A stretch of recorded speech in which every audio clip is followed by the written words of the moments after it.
What's up, everybody? This is Carmine Davis, and you are tuned in to the Carmine Davis Show.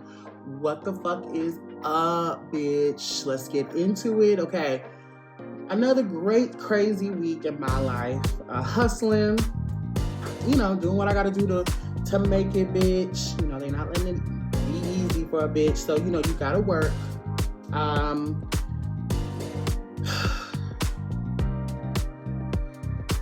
Same shit, different day. But you guys didn't come here to hear about my humdrum life, bitch. You came here for the hot topics, and we got a lot of shit to get into. Before we do, make sure you guys mash that subscribe button, rate and review this podcast. I don't do it for my health, okay? And make sure you guys follow us on all of our social, Instagram.com/Carmine Davis, Instagram.com/Carmine Davis Show, TikTok.com/@Carmine Davis, Twitter.com/@Carmine Davis. And we are going to get into these hot topics, okay? From LumpyScott.com, say what now? Actress Massiel Taveras shoved security guard who argued with Kelly Rowland at Cannes. Another star got into an argument with security at Cannes. The Cannes Film Festival security guard who clashed with Kelly Rowland has once again gone viral on social media, this time for confronting Dominican star Massiel Taveras. Now, pause. I'm good at butchering a name. Do y'all remember that show when I just kept calling Shangela? I will fuck up a name. So if I don't know this baby's name, charge it to my mind, not my heart, okay? Taveras walked the red carpet sporting a white dress with a dress that had an image of Jesus Christ. As the actress and model made her way up to the stairs, she tried to fix her train to display the image. However, the usher blocked Taveras and hurried her up the stairs. In the video, Taveras is visibly upset at the usher for blocking her and not allowing her to pose properly. Once Taveras reached the top of the stairs, she turned around to wave. The usher made physical contact with Taveras to turn her around. Taveras then pushed the security guard away from her and proceeded to walk ahead. Nikki Hilton was behind Taveras and witnessed the incident firsthand. Although Taveras could not display her dress correctly at the Cannes steps, once inside the theater, she could show off her dress, which Gianni Nina Azar designed with the image handprinted by Jan Paz, which is over here. Okay. No, so this is what I feel like happened during that whole exchange, okay? So, you spend money, right, to go to these things. Cannes just don't send you an invite, bitch. Whether you have to pay for your ticket or whatever, you have to pay for these gowns. You have to pay for teams to get there. And in return, the promotion is people getting your picture taken. Your picture taken and they're running it, and she had this dress that showed a symbolism for Jesus Christ. And you spend money, thousands, maybe hundreds of thousands of dollars for this moment where you can get photographs. And this lady is the same lady who pushed, or shoved and tried to manhandle Kelly Rowland up them stairs. And I'm thinking she was going up the stairs, thinking of her opportunity, keeping it in mind, how Cannes security guard get up there. Then she she's trying to display her dress, get the money shots. And she looked up and she getting manhandled up the stairs. And then, oh, bitch, this is the same bitch that did Kelly. Oh, well, she not me. Not the fuck me. And she shoved that bitch. Girl, you gonna get this shot of Jesus Christ in the name of the Father, Son, and the Holy Ghost, bitch. They getting this. I paid good money for this shit. And to be here, and you're going to let me have my moment. I don't know what it is about white women not wanting people of color to have their moments. Now, I have not seen, I think there was 3 incidences where she did this with women of color. And she manhandled them, and then she had to let other celebrities have their moments. This is what we're seeing online. I have not had any, but either way, even if she did it once, she did it too many times, right? Why can't white ladies let women or people of color have their moment? Why do they feel like they have to police? And this is something I'm honestly asking. What is it about white people who feel like they have to police people of color? Who are you to this? You're security, bitch. You're here for work, right? And to talk about the Kelly Rowland situation, your job is not to shove people and manhandle. You're making sure that people get where they're getting and they sit there and they're comfortable. Security stopping them from people. You're not here to manhandle and physically put yourself or someone else in danger. You're not in fucking Marines. You're not in the Navy, and police are like that too. Why do y'all want to physically fight people all the goddamn time? That's not your job, right? You're supposed to get someone from A to B.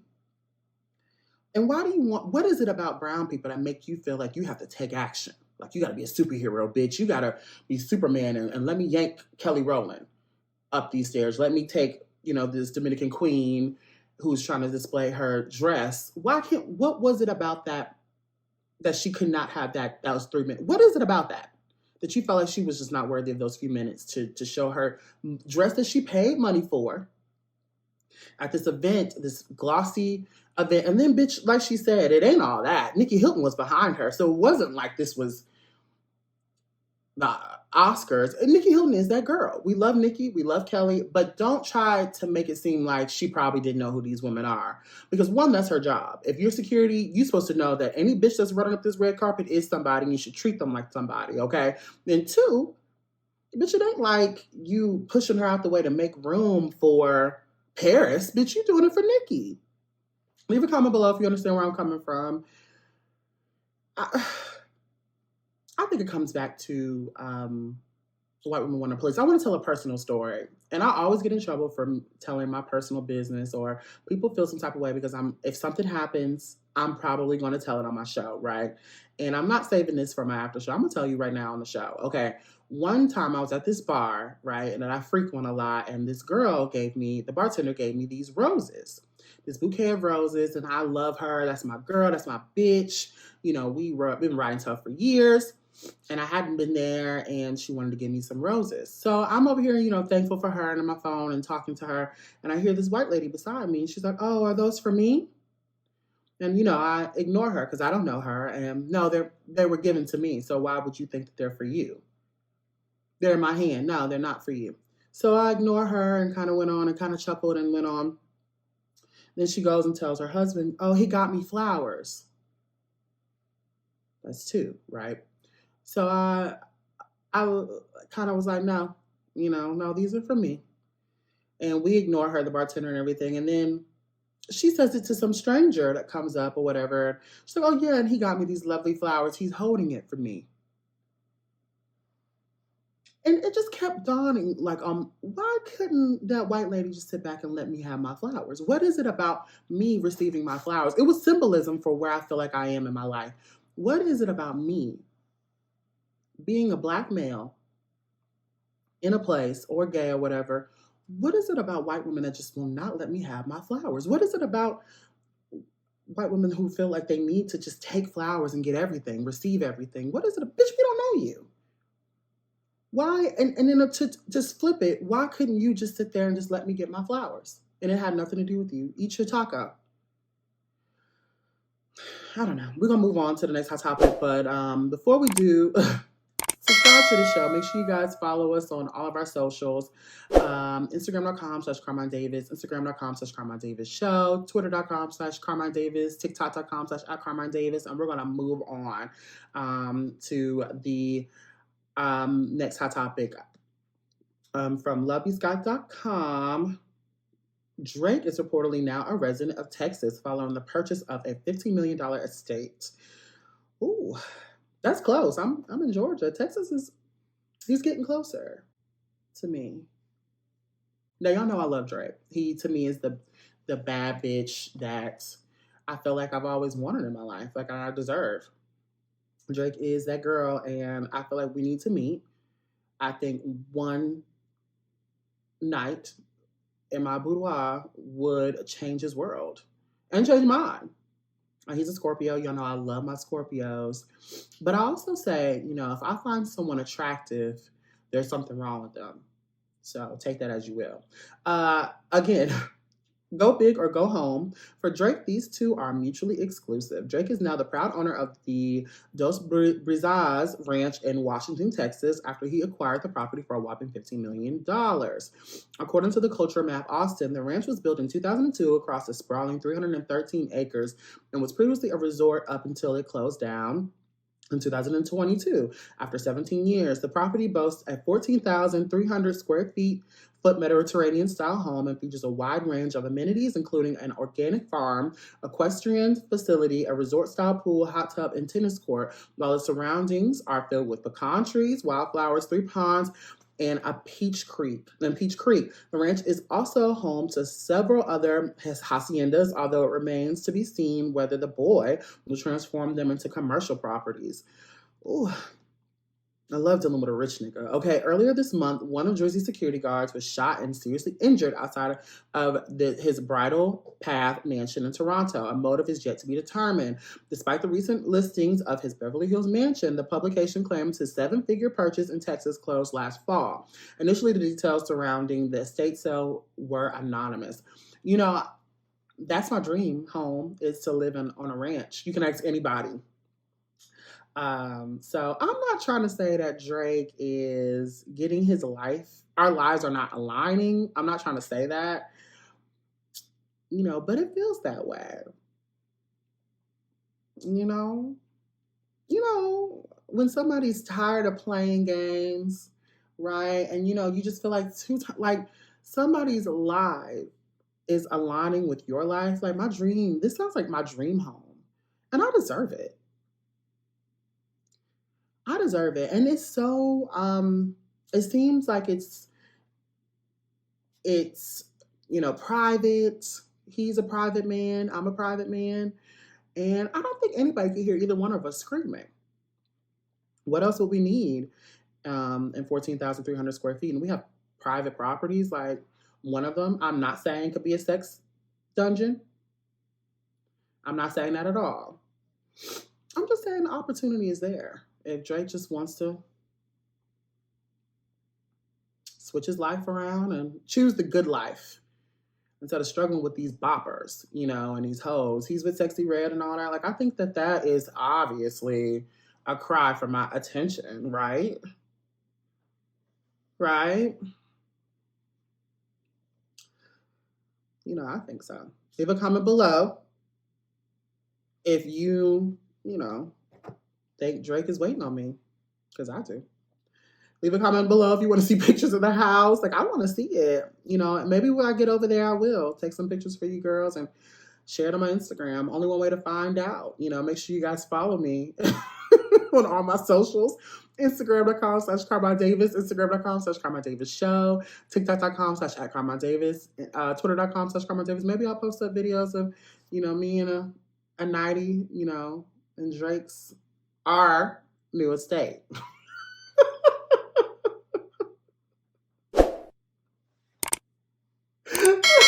And make sure you subscribe to the show. And we're going to move on to the last hot topic, okay? Pastor Jamal Bryant announces his engagement to Pastor Kari Turner, according to LoveYouScott.com. Pastor Jamal Bryant recently announced his engagement to Pastor Kari Turner. The ex-husband of the Real Housewives of Potomac star Gizelle Bryant made the announcement to an explosion of cheers from the vast congregation in Lithonia, Georgia on Sunday, May the 26th. Sometimes your blessings will be right in front of your eyes and you don't even know. You don't even know what God's got for you. And an amazingly beautiful woman, amazingly brilliant woman, he said. The Lord said to me, "You big dummy, what are you waiting on?" And I'm so grateful to God that she has consented to be my wife.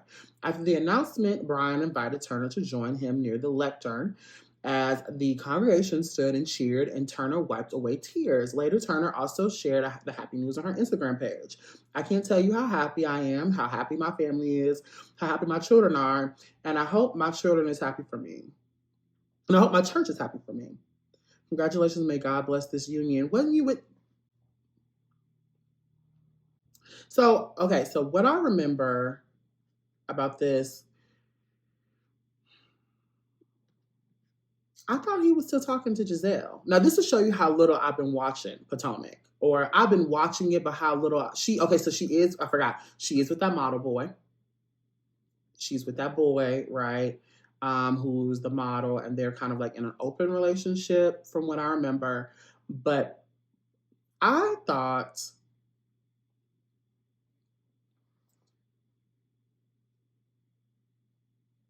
Okay.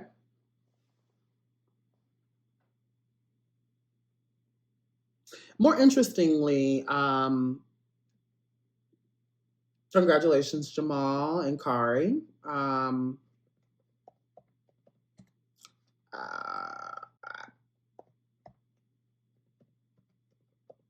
More interestingly, I think recently, hold on.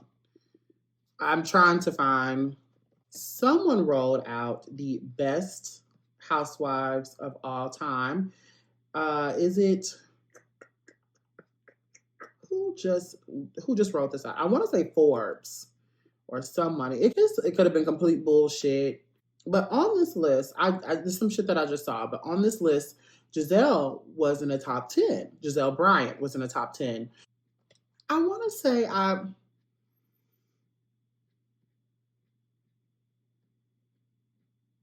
oh, and speaking of Twitter,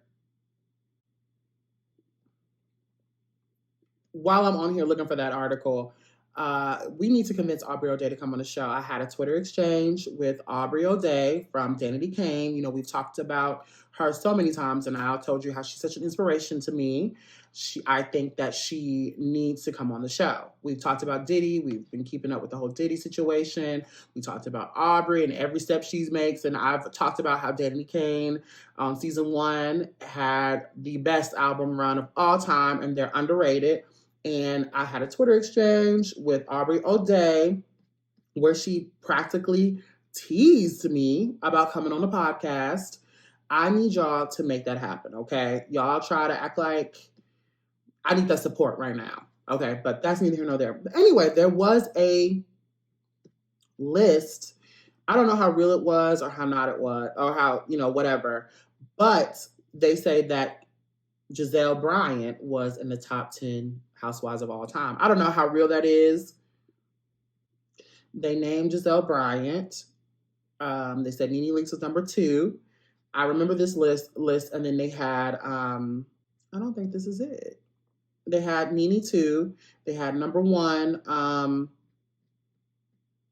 was Baby Girl, who did Skinny Drinks, but whatever. They had Gizelle in the top 10, which I think is crazy because Gizelle Bryant has not given us anything since Karen told her to move, and she told Karen wherever she seats is the best seat. And I don't even remember that read. Like, it wasn't even that great.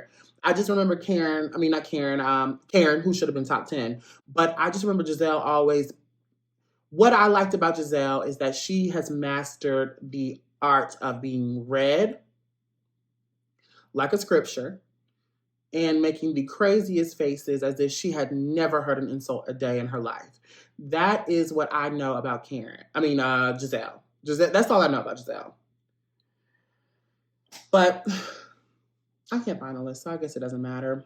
I don't even know if that was a real list. It could have been just some shit that they had going on around Twitter. I don't know. But I wanted to address it because that wasn't interesting. So, with just Jamal Bryant. But congratulations, Jamal and Carrie, baby girl. And that's the show. I love you guys. I will see y'all next week. Like I said, we're just going into season 6. I got plans for season 5. I'm already on season 6. I do have plans for season 6 though, but we're not there yet. Cross that bridge when we get to it. We're going to season 5 and I'm already got plans for it. I just dropped a bootleg on carminedavis.com/music. Listen to Boys Like Dick Man. It's a mashup between my song, I Know What Boys Like, and the 20 Fingers and Gillette's Short Dick Man. Very proud of it. It's kind of a diss record. Briefly, let me tell you guys about it. It's kind of a diss mashup. I remember dropping I Know What Boys Like as a means to usher in some confidence and usher in a cuntier image, and embrace and the loud and queer part of my career and in my artistic expression, right?